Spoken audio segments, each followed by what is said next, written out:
Now, in this technical demonstration, we're going to be assigning Active Directory groups to privileged roles. Now, in order to do this, there's a few things that we have to have.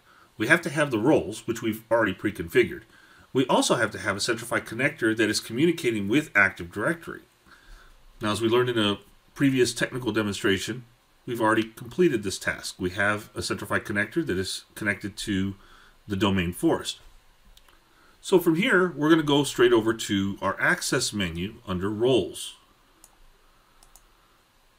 As you can see here are all the roles. We created several of them in a previous technical demonstration. We're going to start with the contractor role. Now, with the contractor role, we already have one member, which happens to be the Centrify directory service user that we created in an earlier video. Now we're going to add an Active Directory account. So we're going to click on Add, and all of my Active Directory groups begin with the name Team. So we're simply going to type in the word Team, and now all of my Active Directory groups appear. You'll know that they're Active Directory because of the source, which is labeled as this gold triangle here on the right, which you can identify here under the source on the left-hand side. So from here, I'm going to select my Team Contractors AD group. We'll go ahead and click Add. So that means that all contractors that are in Active Directory, as well as those that are not in Active Directory, will be granted the same privileged role, which means they will only get to see what we want them to see. We'll go ahead and click Save. And now we'll go ahead and add members to the other roles that we created. Now, I can go back to roles from the main menu right here, or I can use this blue return arrow, which will take me back one step. Now, from here, I'm going to go ahead and open up my Privileged Access Service admin role. We'll go ahead and go over to Members, and we'll click Add. Now, with this particular group, we're going to focus on our domain admins. So, we'll simply type in domain. And now, as you can see here, all of my domain groups appear. I'm going to go ahead and select domain admins, and we'll click Add. And we'll click Save. Now remember, Privileged Access Service administrators will have access to all systems within the environment. We'll go ahead and return back to roles, and we'll go to our power users role. Now with power users, we're going to add the help desk team.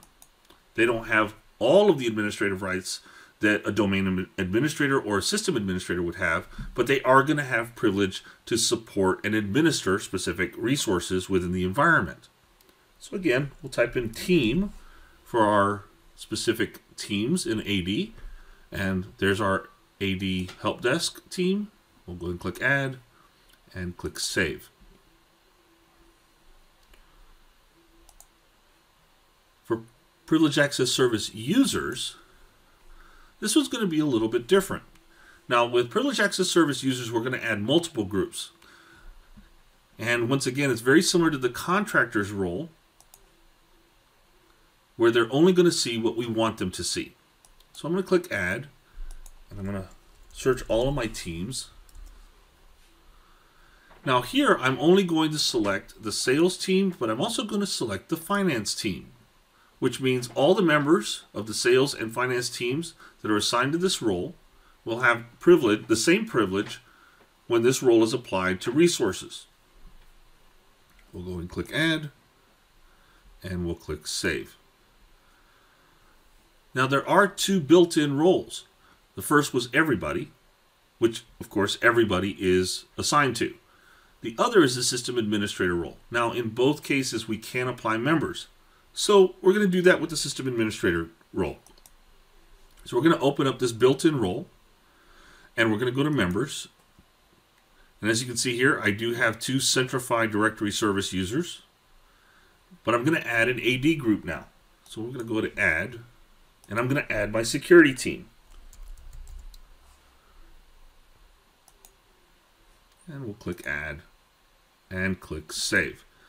Now, if I log out as the admin that was predefined for me in my tenant, I'm going to now log in as an Active Directory user. So I'm going to log in as Alex Foster.